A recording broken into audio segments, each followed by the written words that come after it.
Esse é o clima da aula de hoje, ó. Eu quero uma vida boa, eu quero uma vida moderada. E para falar dessa vida boa, dessa vida moderada, é mais uma aula de filosofia. É contigo, pessoas do bem. Hoje é dia de vida tranquila, hoje é dia de filosofia.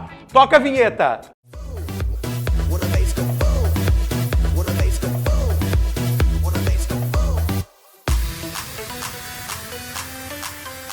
Hoje a nossa aula é sobre ética no período helênico e nós vamos tentar entender um pouquinho como é que essa função da chamada vida moderada, vida tranquila, ou como os gregos tinham a palavra ataraxia, o sentido que essa palavra tinha para a filosofia. Então, fica ligado que algumas dicas serão bem importantes nesse processo. Meus amados queridos, hoje essa aula vai se dedicar a falar um pouco sobre os prazeres. Os prazeres mais moderados, os prazeres menos moderados. Bom, quem vem acompanhando nesses últimos dias as nossas videoaulas deve ter percebido que a gente está seguindo uma sequência lógica dentro da filosofia. A gente trabalhou o que é ética e moral, depois a gente trabalha o que é ética grega, a ética para o mundo grego, e hoje a gente quer falar sobre um processo de transição, queridão. Transição. A saída do mundo grego e a chegada no mundo helênico. Esse período de transição a gente chama de período helênico. E tu acredita que esse período ele já apareceu algumas vezes na prova do Enem? Uma das questões mais polêmicas do Enem perguntava o que é a chamada ética epicurista. Então isso é um processo importante dentro desse momento da história da filosofia. E eu quero te dar algumas dicas sobre isso. O mundo grego, ele vem vivendo momentos de grande transição. Grande transição. Nós tínhamos a figura da polis, da cidade, do homem que se identificava com o mundo social. Tu lembra daquela aula anterior sobre Grécia, que a gente dizia que o homem virtuoso era o homem político, o homem social? Lembra? Pois então, agora nós estamos vivendo uma época onde a figura do Alexandre Magno, atenção, Alexandre Magno, é o cara que se desponta no mundo grego. Mano, velho, ele é, cara, o cara que mais conhece, que mais manja do mundo grego.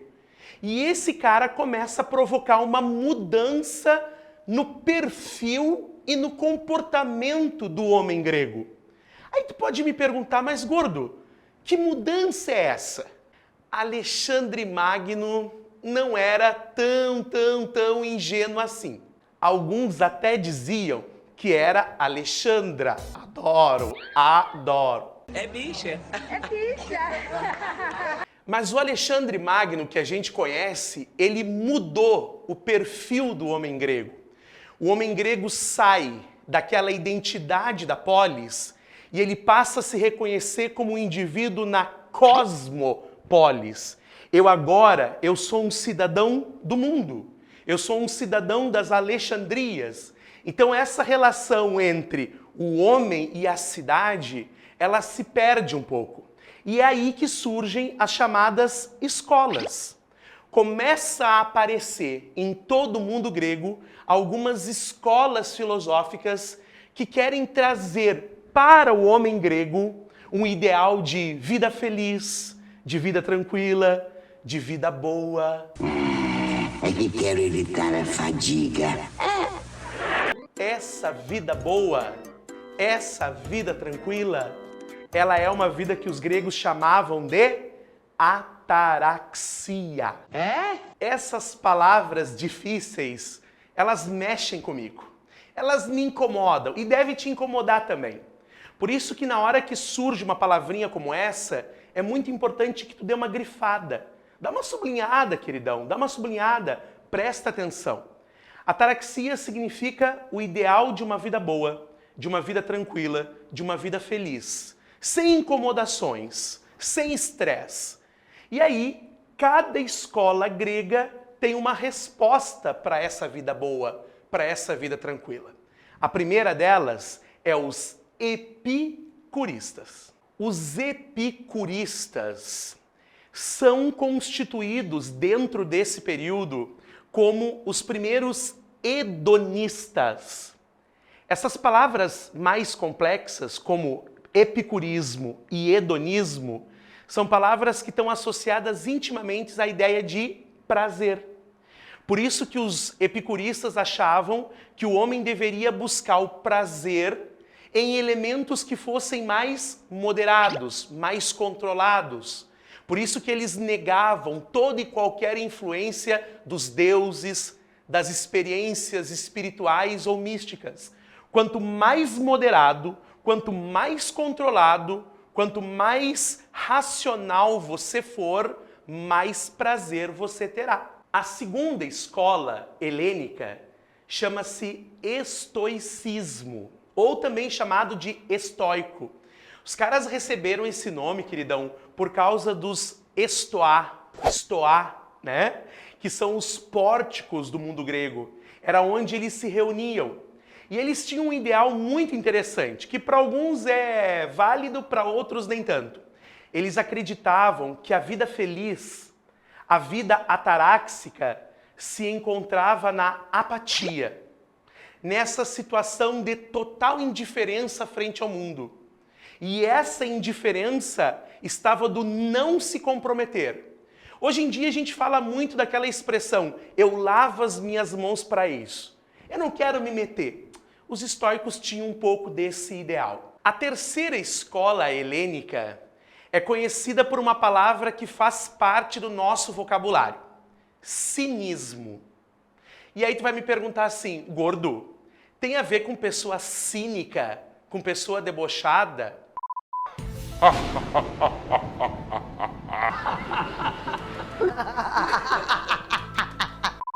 Não quero que tu compare cinismo, deboche nos dias atuais com cinismo e deboche no mundo grego.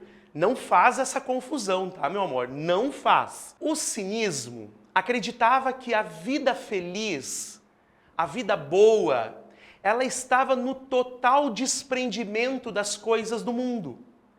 Não estavam apegados a riquezas ou bens materiais. Quanto mais a alma fosse livre, mais prazer ele sentia. Então, algumas convenções sociais eram até questionadas pelos cínicos. Um exemplo disso era Diógenes de Laércio. Burro! Esse rapaz que está aqui era um dos homens mais ricos da Grécia. Ele era meio rei do camarote daquela época, tá? Só para te poder entender o que acontecia naquele mundo, naquela situação. E o cara chegou num determinado momento e resolveu abandonar tudo que tinha e foi viver dentro de um barril, pelado, com uma lanterna, e ele se aproximava das pessoas na tentativa de procurar um homem que fosse genuinamente verdadeiro. Uma vez, Alexandre Magno, o grande Alexandre Magno, se aproximou bem na frente dele e disse: o que eu posso fazer por você? Sair da frente do meu sol. Falar de cinismo na Grécia, no período helênico, não é falar de deboche ou de ironia. É falar de uma postura autônoma, de uma postura livre, de uma postura de despreendimento em relação ao mundo, às regras, às normas, aos valores e até mesmo, queridão, às convenções. Queridão, olha só. Em alguns autores, é muito comum citar dentro do período helênico uma escola conhecida como ceticismo, ou também chamado ceticismo de Pirro. Não é tão comum assim a gente encontrar em questões de vestibular, mas pode aparecer, então tem que ficar ligado, ok? A palavra cético tem a ver com questionar, se perguntar, colocar-se numa postura de dúvida constante. Então, o ceticismo está associado à ideia de que o prazer não vem da indiferença, o prazer não vem da moderação, o prazer vem da dúvida. Eu me coloco numa postura de dúvida como um mecanismo de defesa. Eu, ao invés de assumir uma verdade, eu prefiro perguntar, por que tem que ser assim? Eu passo a questionar tudo que me circunda. Se tu assistiu o filme Matrix, tu deve lembrar que a primeira parte do filme, ela está toda relacionada a essa postura de se perguntar o que é real e o que não é real. Essa é uma postura cética para a filosofia. Bem-vindo ao mundo real. Pessoal que vem me acompanhando aí pelas redes sociais, vem acompanhando o Mundo Edu nas suas primeiras gravações, já sabe de uma historinha, que durante o meu passado, eu fui seminarista da Igreja Católica. Eu tenho um vínculo religioso muito forte na minha vida. E eu quero conversar contigo agora, nessa segunda parte da aula, sobre como que a moral, ela se construiu no mundo cristão. Então eu quero conversar sobre moral cristã e fazer com que tu entenda a diferença entre a moral helênica e a moral cristã. Quando a gente começa a falar sobre o mundo cristão, as aulas de história devem nos ajudar e muito nessa hora. Vale muito a pena tu assistir uma aula da Idade Média do Bussunda. Vai lá e dá uma boa revisada nesse conteúdo, porque isso vai nos ajudar agora a construir essa ideia do que seria uma moral cristã. A moral cristã, ela tem uma característica muito peculiar. Ela é salvífica. A partir de agora, na filosofia, nós não somos mais virtuosos por causa da cidade. Nós não somos mais virtuosos por causa do prazer. Nós não somos mais virtuosos por causa de algum motivo. No mundo cristão, eu sou um homem virtuoso porque eu quero que a minha alma seja salva. Eu sou virtuoso para que depois da minha morte eu possa ser conduzido à vida eterna. E o cristianismo, durante esse período da história que vocês chamam de Idade Média, ele construiu um modelo de comportamento moral. Quem são os homens que serão conduzidos à vida eterna para a moral cristã? Aqueles que, segundo a doutrina cristã, se afastarem do pecado. Essa palavra pecado lembra muito a ideia de 7 pecados ou pecado original. O que seria um pecado? Pecados seriam aquelas coisas que nós devemos evitar, segundo o que diz a moral cristã. A gula é um pecado, a inveja é um pecado, a avareza é um pecado, desejar a mulher do próximo enquanto o próximo estiver próximo é um pecado. Então, pecado é tudo aquilo que é imoral aos olhos da igreja. Esse período da Idade Média é um período muito marcado pela ideia de que o homem deve sofrer na terra para ser salvo no céu. Por isso que a moral cristã está associada à ideia da bem-aventurança. Quem já ouviu falar na ideia do homem bem-aventurado deve entender um pouquinho do que é virtude no mundo cristão. Bem-aventurados os que choram, porque serão consolados. Bem-aventurados os cativos, porque serão libertos. Essa é a ideia da moral cristã. O homem, ele sai da visão política e ele passa para a visão religiosa. O homem virtuoso, para o cristão, é aquele que tem fé. Quanto mais próximo de Deus eu estou, mais virtuoso, mais correto, mais moral eu posso ser. Moralidade está intimamente ligada, nesse período, à fé.